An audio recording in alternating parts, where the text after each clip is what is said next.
Saya bisa pastikan orang NU yang tidak suka dengan Muhammadiyah itu pasti karena salah faham dengan Muhammadiyah.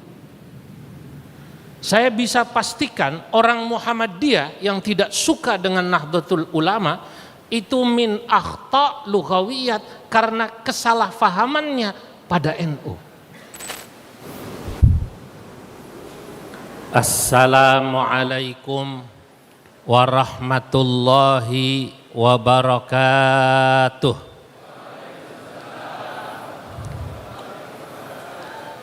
Alhamdulillahilladzi 'allama bil qalam, 'allamal insana ma lam ya'lam. Wassalatu wassalamu ala sayyidina wa habibina wa maulana Muhammadin khairil anam wa ala alihi wa ashabihi al-bararatil kiram, amma ba'du. Yang sama-sama kita muliakan Bapak Menteri Pendidikan Dasar Menengah selaku Menteri Perhubungan yang menghubungi saya, Bapak Profesor Dr. Kiai Haji Abdul Mu'ti. Ini beliau ini kiai apa menteri yang kiai ya. Tapi saya senang beliau jadi menteri. Kalau beliau masih jadi kiai mengurangi jadwal saya, Pak. Karena beliau ini luar biasa disenangi juga. Tidak hanya di kalangan Muhammadiyah, termasuk di kalangan NU itu saya lihat komen-komennya kalau Pak Prof Mu'ti ini ceramah bilang saya ini NU tapi senang sama Pak Mu'ti selaku Muhammadiyah. Kalau bukan karena takut dimusuhi keluarga saya mau pindah Muhammadiyah kata.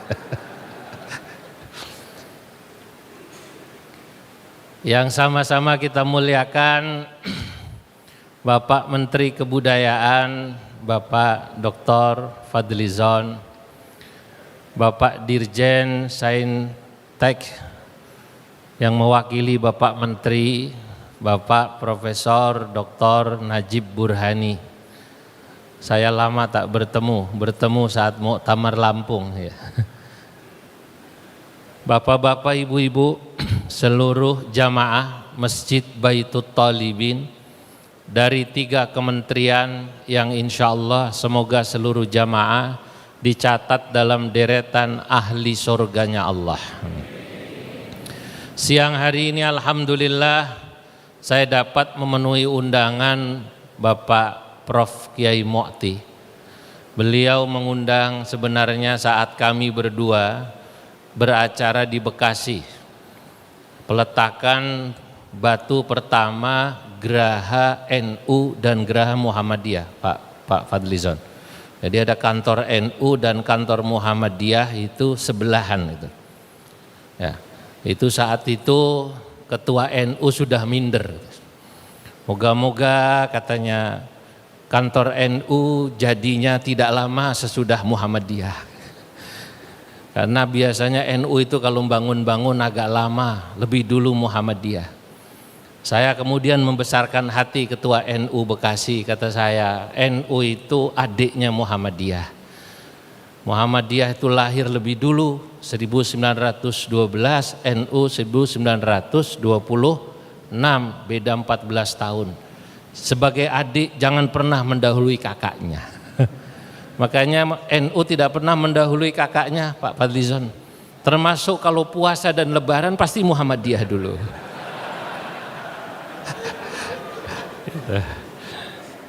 Nah,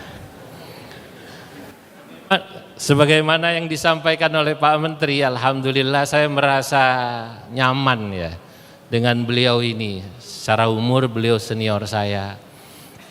Apa yang saat ini kami berdua sering bersama itu memang perlu sering dimunculkan di publik, bahwa dua ormas ini memang adalah kakak adik bersaudara, tidak perlu dipertentangkan. Justru kalau bisa saling memperkuat.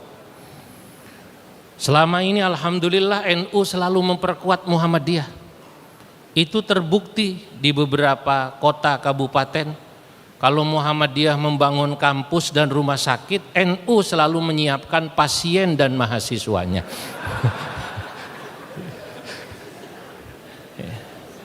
Tapi sebaliknya, kalau NU membangun pesantren, Muhammadiyah juga mengirim kader-kader santri Muhammadiyah di pesantren-pesantren NU.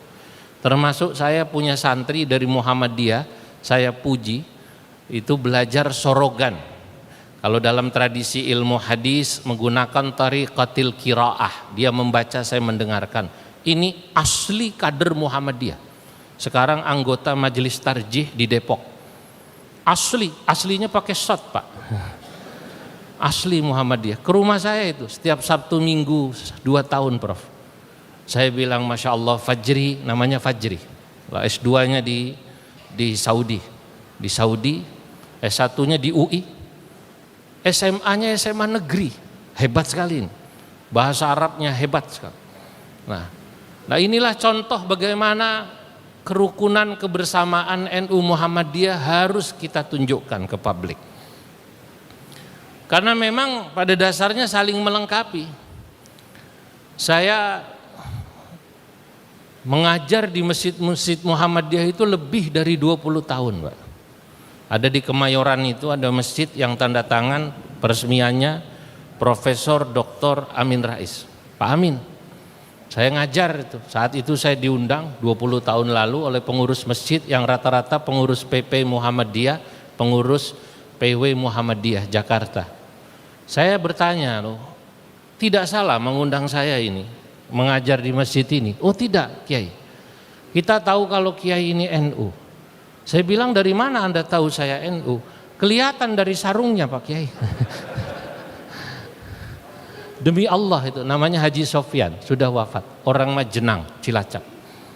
Oh, saya mau tanya, kenapa kok ini masjid Muhammadiyah, pengurusnya bahkan yang meresmikan Pak Amin Rais kok mengundang saya yang Kiai NU? Apa jawab beliau? Sengaja Pak Kiai. Walaupun ini masjid Muhammadiyah, mayoritas jamaahnya Muhammadiyah, tapi tidak semua jamaah di sini Muhammadiyah. Lagi pula kami ingin mengundang Kiai NU agar memperkaya perspektif wawasan jamaah Muhammadiyah dan tahu NU dari kiainya langsung. Nah ini menarik ini.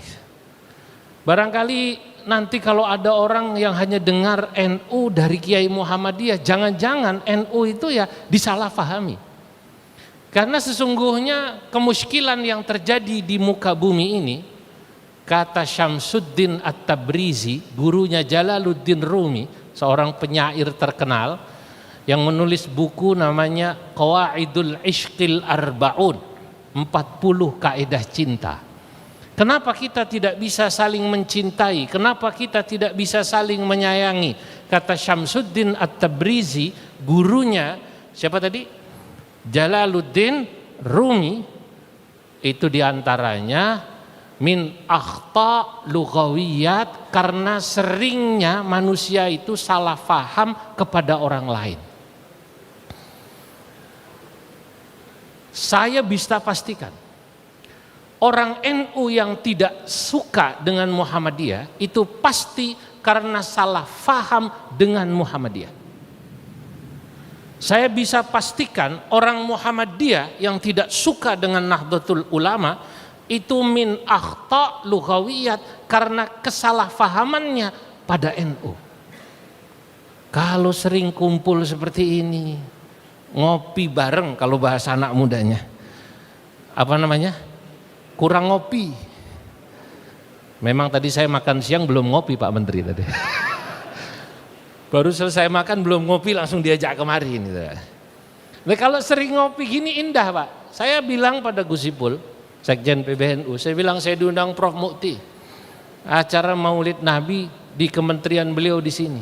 Saya bilang mestinya saya ingin Gus Ipul selaku Menteri Sosial gantian hari besar Islam nanti mengundang kiai mubaligh dari Muhammadiyah. Untuk apa? Menghilangkan tadi kesalahpahaman min akhta lughawiyah. Dan ini bukan kali pertama sesungguhnya saya diundang oleh tokoh Muhammadiyah, yakni Prof. Mukti selaku Sekum, yang kebetulan ini ada caranya di kementerian beliau. Sebelumnya saya pernah di Pejaten Village, tempat di mana di situ tinggal Pak Profesor Dr. Din Samsudin di Pejaten Village, salah satu rumahnya di situ. Di situ tinggal Dr. Salim Segaf Jufri. Saya diundang Muhammadiyah. Saya diundang masjid itu acara Maulid Nabi, Bro. Yang sambutan adalah Prof. Din. Saya tidak tahu ini masjid kok mengundang saya Maulid Nabi. Prof. Din sambutan. Yang baca doa Dr. Salim Segaf Jufri. Waktu itu masih ketua Dewan Syuro PKS. Tapi itu saya heran, ada hadrah baca maulid tadi yang dibaca oleh beliau itu, abtadiul imla bismidzatil aliyah. Beliau hafal tadi itu, ya. Sampai bab yang terakhir itu, wa kana sallallahu alaihi wasallam syadidal haya'i wat tawadu. Nah itu ada. Saya mikir, ini tumben kata saya. Masjid Muhammadiyah kok ada baca maulidnya, Bro. Pakai hadroh. Selesai main, sebelum Pak Din sambutan, saya panggil remaja, mas, ini remaja Muhammadiyah, bukan kiai, saya NU, di Bon di masjid ini. Tahu di Bon ya, tahu ya. Nah, saya yakin kalaupun di sini nanti ada yang main hadroh, pasti bon-bonan itu. Nah, saudara-saudara, ini yang penting untuk bangsa ini. Hal-hal semacam ini kelihatannya sederhana, tapi sangat penting. Sama pentingnya ketika kita melihat TNI Polri rukun gitu. Itu asik adem di bawah itu melihatnya, mau duduk bersama. Sama pentingnya seperti seluruh lapisan masyarakat bisa rukun. Karena bangsa ini bangsa besar. Tentu Allah menciptakan kebesaran bangsa ini dengan keragamannya, perlu dirawat dengan hal-hal semacam ini dari sisi budaya dan tradisi yang memang harus kita masuki pesan-pesan moral yang luar biasa. Hari ini Maulid Nabi, ternyata saya baru tahu di sini. Saya pikir yang mengadakan hanya Kementerian Pendidikan Dasar dan Menengah, Prof. Mufti. Ternyata yang sambutan 3 ini. Berarti ini kan harus 3 yang saya singgung. Cuman kalau saya singgung bab kebudayaan, bab saintek, selain bab pendidikan, Bapak harus tanggung jawab pada saya, Pak. Paham apa tidak itu, Pak? Harus tanggung jawab kalau saya singgung itu loh. Tapi kalau saya tidak singgung, tidak salah saya. Karena yang mengundang saya siapa? Pak Mukti. Yang bawain saya pulang sesuatu itu syai'un kata orang. Pak Mukti gitu. Saudara-saudara, tapi karena beliau sudah sambutan ya sedikit saya singgung. Hari ini kita bersyukur berkumpul bersama memperingati hari lahirnya seorang manusia sederhana yang dalam kesederhanaannya telah mampu menata mahligai rumah tangganya dalam satu bingkai surgawi. Seorang manusia sederhana yang dalam kesederhanaannya telah mampu membangun karakter bangsa dan umatnya menjadi bangsa yang unggul, kuat dan disegani. Beliau adalah sosok yang setiap ucapannya adalah contoh teladan bagi kita umatnya. Beliau adalah orang yang paling khusyuk sholatnya, paling kuat tahajudnya, paling benar hajinya, paling sempurna puasanya, paling tekun zikirnya, paling banyak istighfarnya. Siapa beliau? Tidak lain dan tidak bukan adalah junjungan kita Nabi besar Muhammad sallallahu alaihi wasallam, Rasul penabur kedamaian yang kedatangannya akan membawa rahmat bagi seluruh alam. Saudara-saudara hadirin yang dimuliakan Allah, jika tadi Pak Menteri Pendidikan dan juga Pak Menteri Kebudayaan sudah menyinggung sedikit tentang pentingnya peran budaya dalam menyebarkan Islam, pentingnya pendidikan dan juga pembangunan karakter dalam membangun umat Islam, maka saya ingin katakan apa yang beliau-beliau berdua sampaikan termasuk Pak Dirjen tadi benar. Islam ini menyebar kuat di seluruh dunia, yang tadi kurang lebih 2,5 miliar penduduk bumi ini sudah Islam itu Muslim, ya karena ajaran Islam yang dibawa oleh Nabi Muhammad sallallahu alaihi wasallam, syariatnya itu lentur. Salah satu kelenturannya itu Islam itu bisa diterima atau akomodatif terhadap budaya manapun Pak Menteri, selama tidak bertentangan dengan syariat. Kalau ada orang bertanya boleh apa tidak orang Islam menikah menggunakan baju apa, kalau Jawa itu yang ada kerisnya. Pak Menteri senang keris soalnya. Apa namanya, pakai keris. Ya, boleh apa tidak? Tidak masalah. Adat, tradisi, budaya tidak dilarang dalam Islam. Justru makna daripada wa ma arsalnaka illa rahmatan lil alamin, tidaklah kami utus manusia kecuali karena engkau, maaf, tidaklah kami utus dirimu hai Nabi Muhammad kecuali karena memang dirimu bisa membawa rahmat bagi seluruh alam. Salah satunya agama Islam itu bisa diterima dimanapun. Budaya, kata para ulama fikih, al-adah ma lam yukhalifus syariah maqbulah. Tradisi selama tidak bertentangan dengan syariat boleh. Nah, di sini pentingnya kita harus bisa membedakan mana wilayah syariat yang sudah baku tidak bisa digoyang-goyang, mana wilayah adat. Dan kalau kita mau harus akui, agama ini, Islam ini 80% lebih adalah wilayah budaya. Yang wilayah syariat, ibadah mahdoh mungkin tidak lebih dari 10. Bahkan dalam sholat yang itu wilayah ibadah, nanti kalau kita bicara pakaian, ini sudah wilayah adat. Orang sholat pakai sarung atau pakai gamis atau pakai celana, itu sudah wilayah adat, Pak. Prinsipnya sholat menutup aurat. Makan ini wilayah adat. Al-Imam Al-Ghazali dalam kitab Ihya Ulumuddin, ini saya suka sekali menjelaskan ini, penting sekali. Dan menurut saya Imam Ghazali keren sekali. Dalam Kitabul At'imah, Adabut Ta'am, etika makan, ada satu hal yang saya suka dari Imam Ghazali. Beliau bilang, Nabi Muhammad itu orang Arab. Kalau beliau makan menggunakan tangan, kata Imam Ghazali, itu bukan syariat yang kita harus ikuti, yang kalau tidak kita ikuti kita berdosa, tidak. Kalau Anda mau ikuti boleh, dan Anda kalau melakukan itu karena cinta pada Nabi dapat pahala. Tapi kalau Anda tidak mengikutinya karena tradisi dan adat Anda tidak menggunakan tangan, makanya Anda tidak berdosa. Al-Ghazali menjelaskan, bukankah orang Persia, beliau tinggal di mana namanya? Di Persia. Sejak dulu makannya pakai malaik, pakai sendok, pakai garpu, pakai pisau. Karena yang dimakan misalnya stik semacam daging membutuhkan pisau. Bukankah orang Romawi mereka juga menggunakan itu? Lalu pertanyaannya, apakah tradisi ini bertentangan dengan syariat Islam? Sama sekali tidak. Justru kalau ada orang Islam menegur orang yang makan pakai sendok karena memang yang dimakan itu sesuatu yang harus pakai sendok atau garpu, berarti orang ini tidak paham tentang kelenturan syariat. Belakangan di Indonesia Pak Menteri, bapak-bapak, ibu-ibu, ada yang sok nyunnah gitu. Ada gerakan apa namanya? Nyunnah, sunnah Rasul.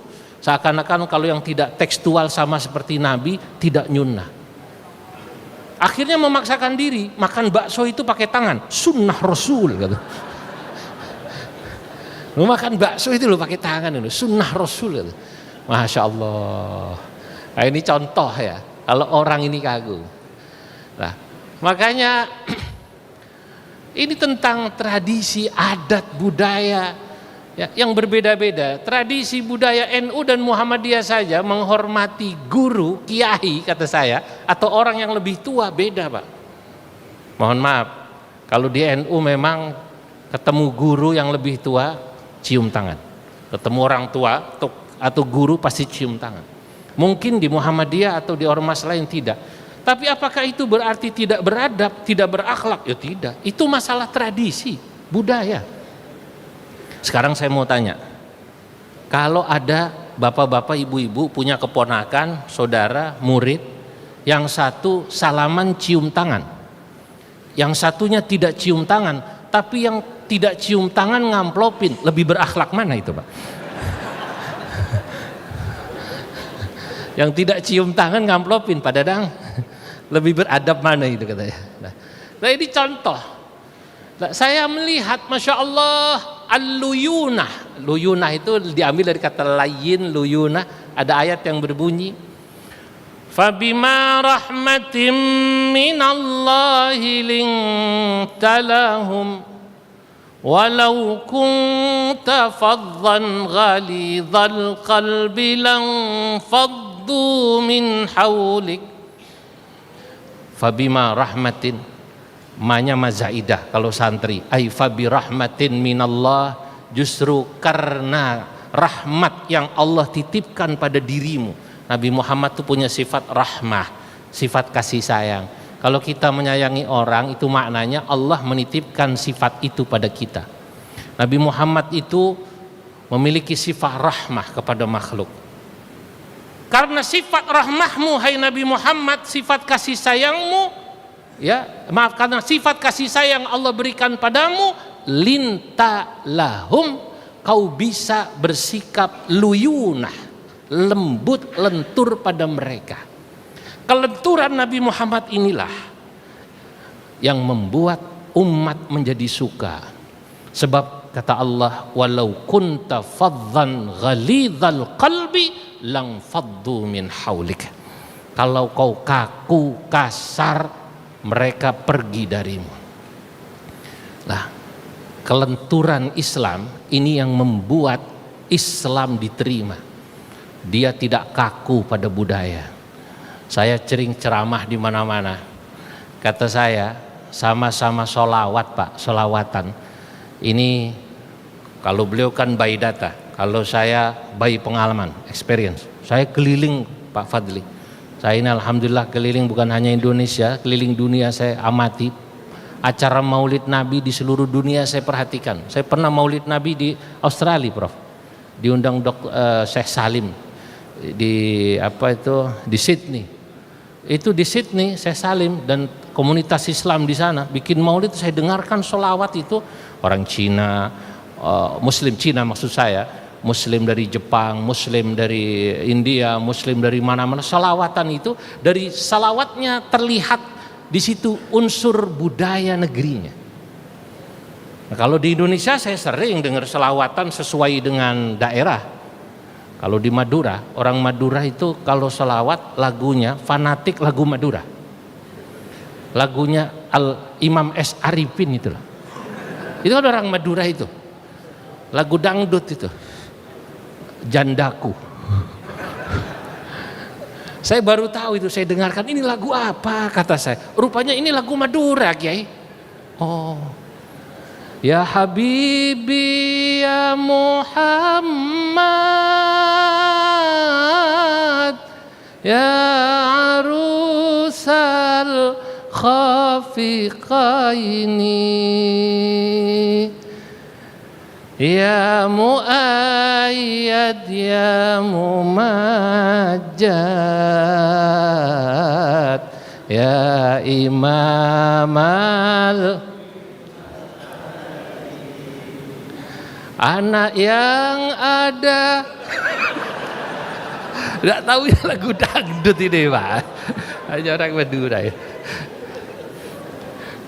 Ya Allah, ini populer sekali di Madura lagunya ini. Oh kata saya.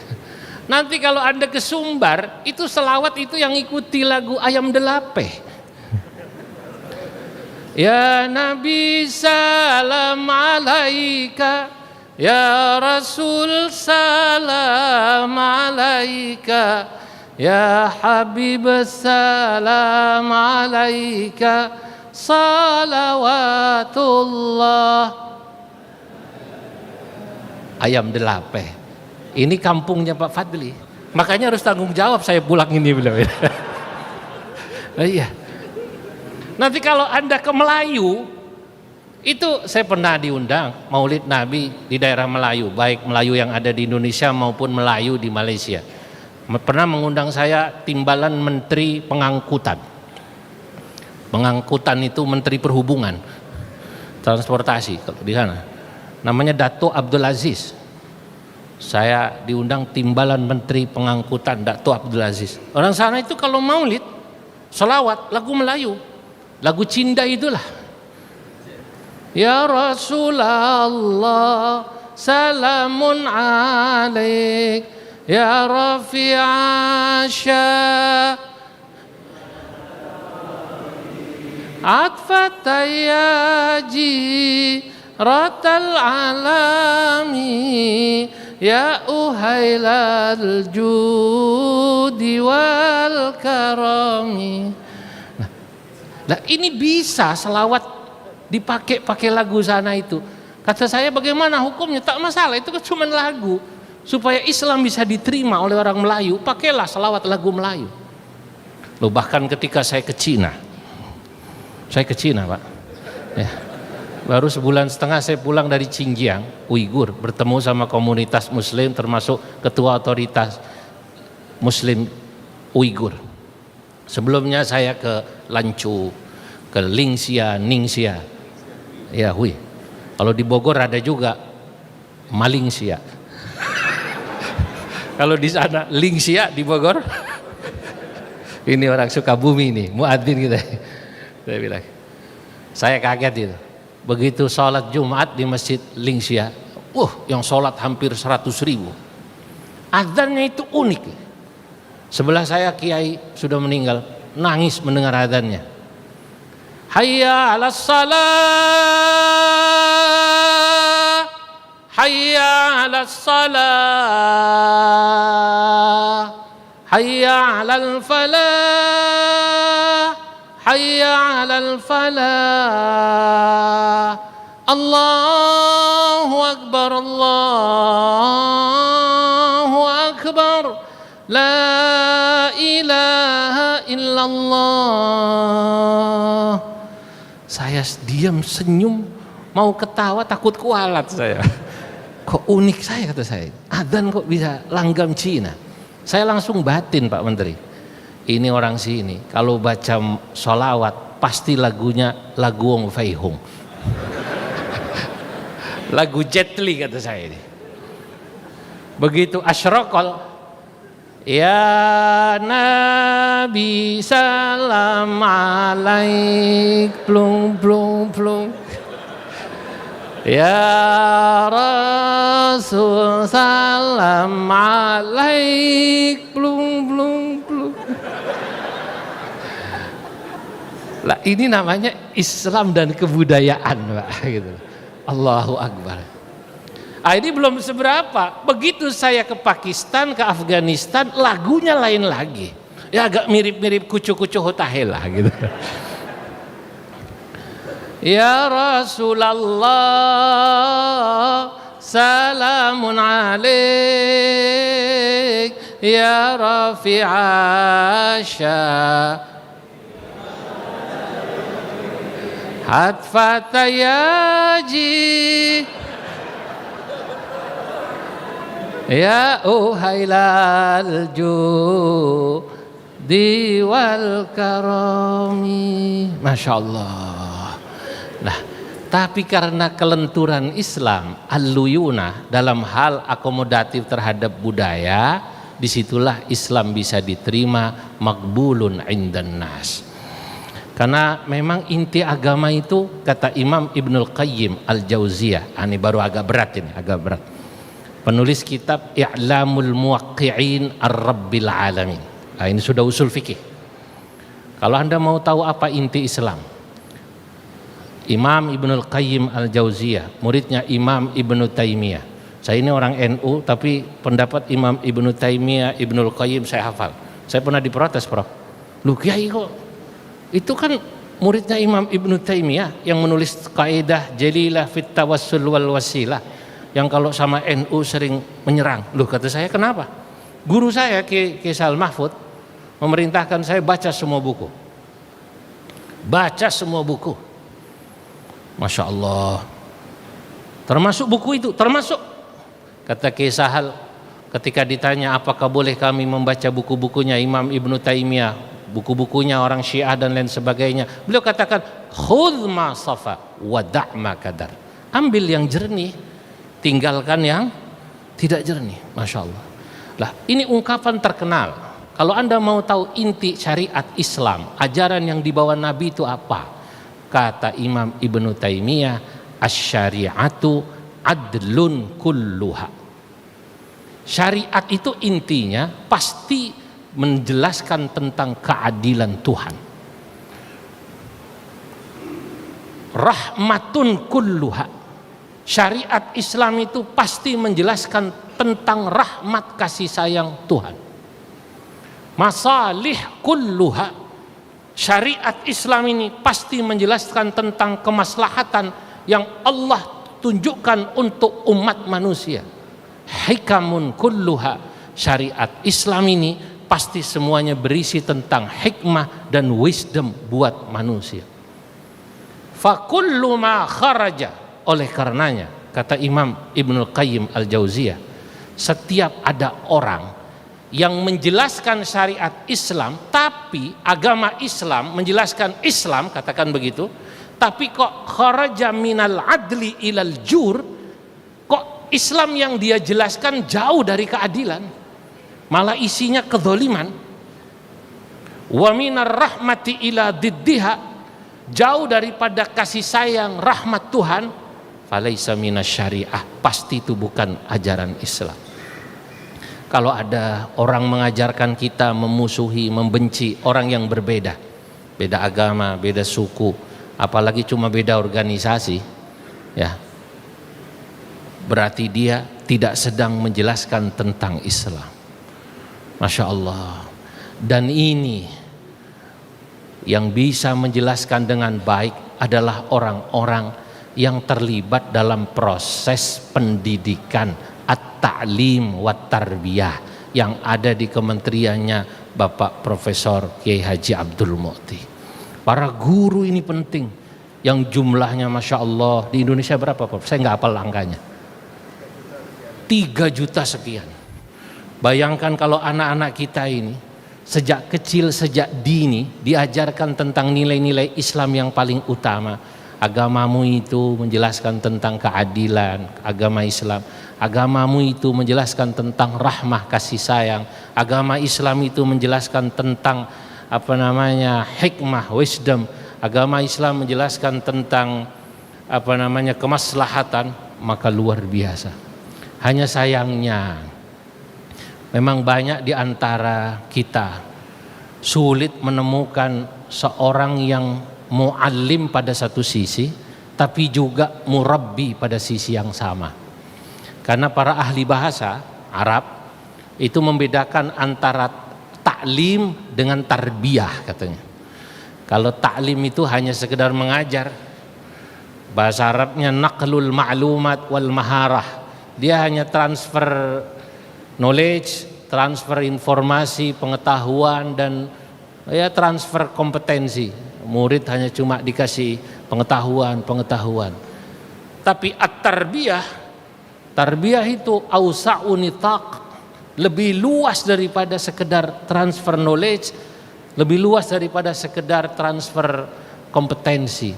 Karena pendidikan adalah pada hakikatnya at-tarbiyah, tujuannya adalah syaklu atau takwinus syakhsiyah as-saniyah, bagaimana kita membentuk pribadi manusia yang unggul. Dan ini Nabi kita adalah contoh yang ideal. Beliau itu muallim tapi juga murabbi, Pak. Beliau itu pengajar dan pendidik. Kalau kita baca hadis-hadis sekarang, saya mau kupas hadis-hadis. Hadis di mana Nabi adalah muallim. Kata Nabi, innallaha lam yab'atsni, Allah itu tidaklah mengutus saya sebagai orang yang musyikkan wa mu'assiran. Itu dalam bahasa hadisnya, Masya Allah, Allah kasih lupa saya. Ya, Allah itu tidak mengutus saya jadi orang yang mu'annitan, maaf. Innallaha ta'ala lam yab'athni mu'annitan.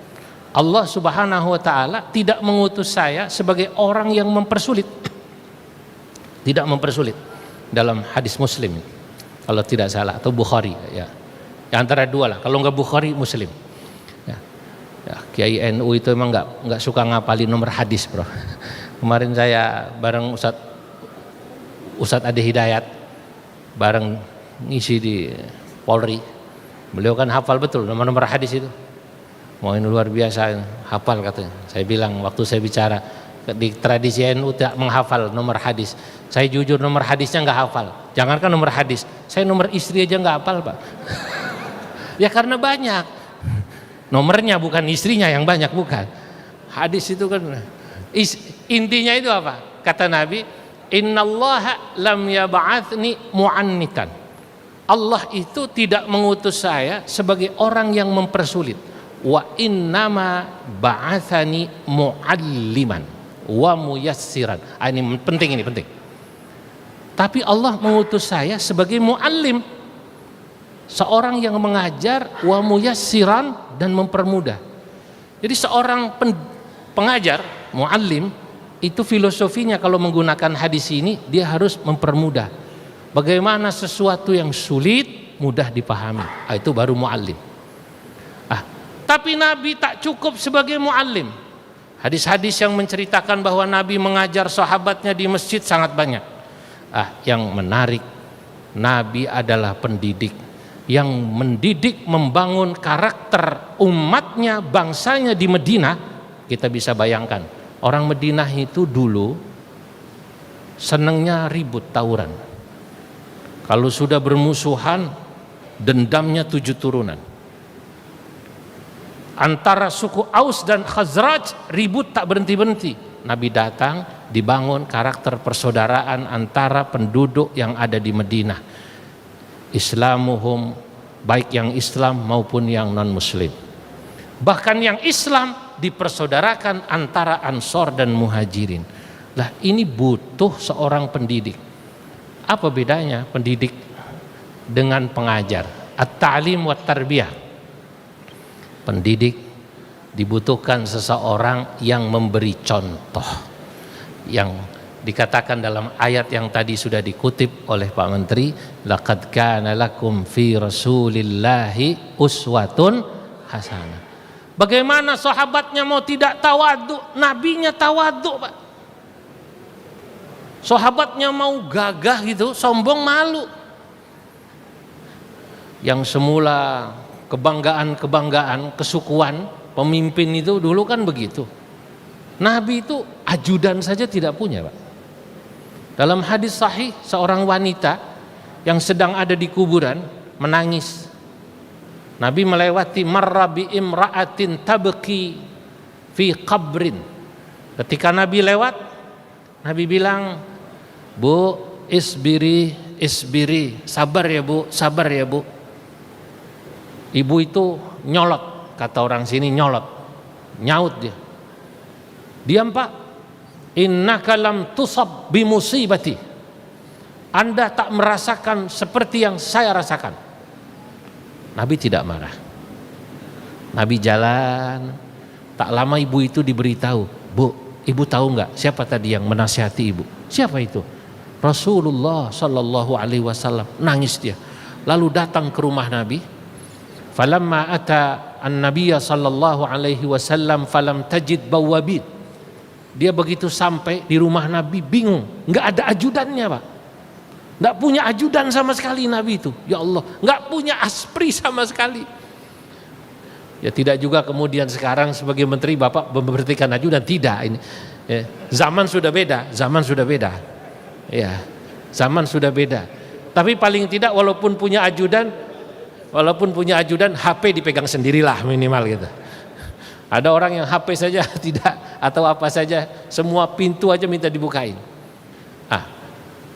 Bagaimana tawaduknya Nabi? Ya Allah, dulu para pemimpin kepala suku itu tak bisa disentuh. Nabi, ini nanti jadi dalil Pak Menteri.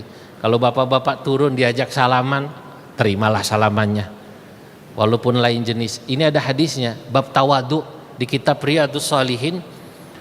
Wa in kanat amatun min ima'il madinati la ta'khudhu bi yadi Rasulillah sallallahu alaihi wasallam fatantaliqu biha haitsu sya'at.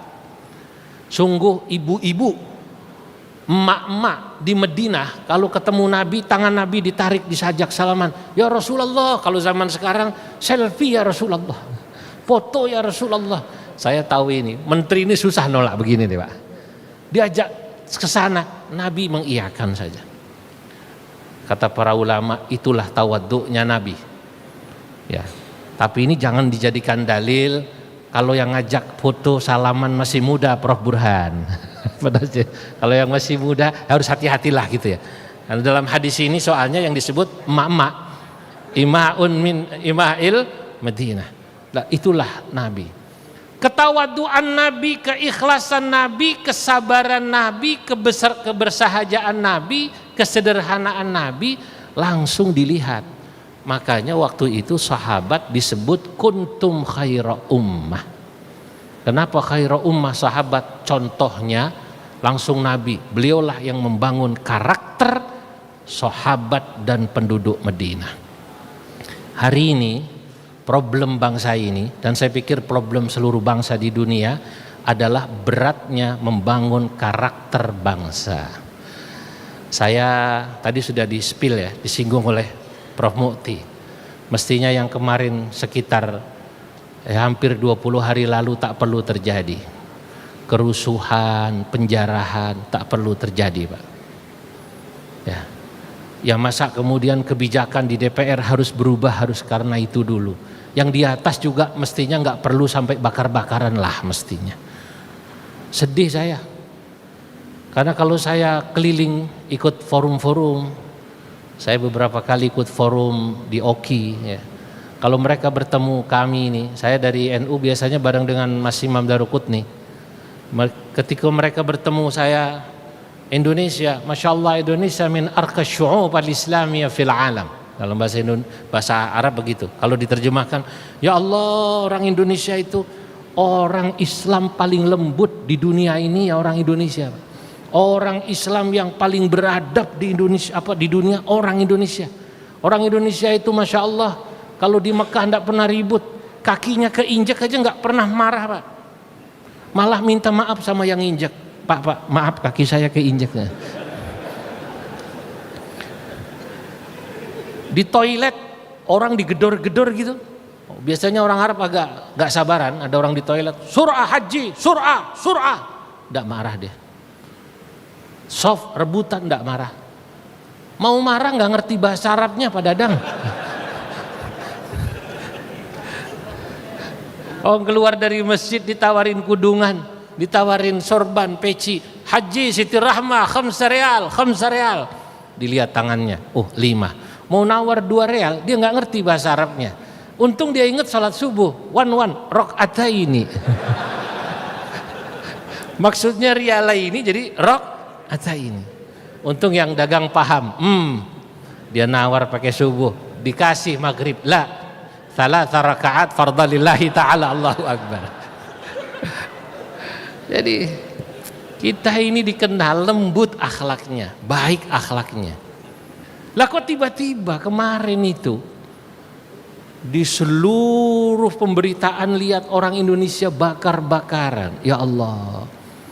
Kebetulan saya 5 hari lalu dari Kediri, wakil bupati Kediri itu ketua Fatayat.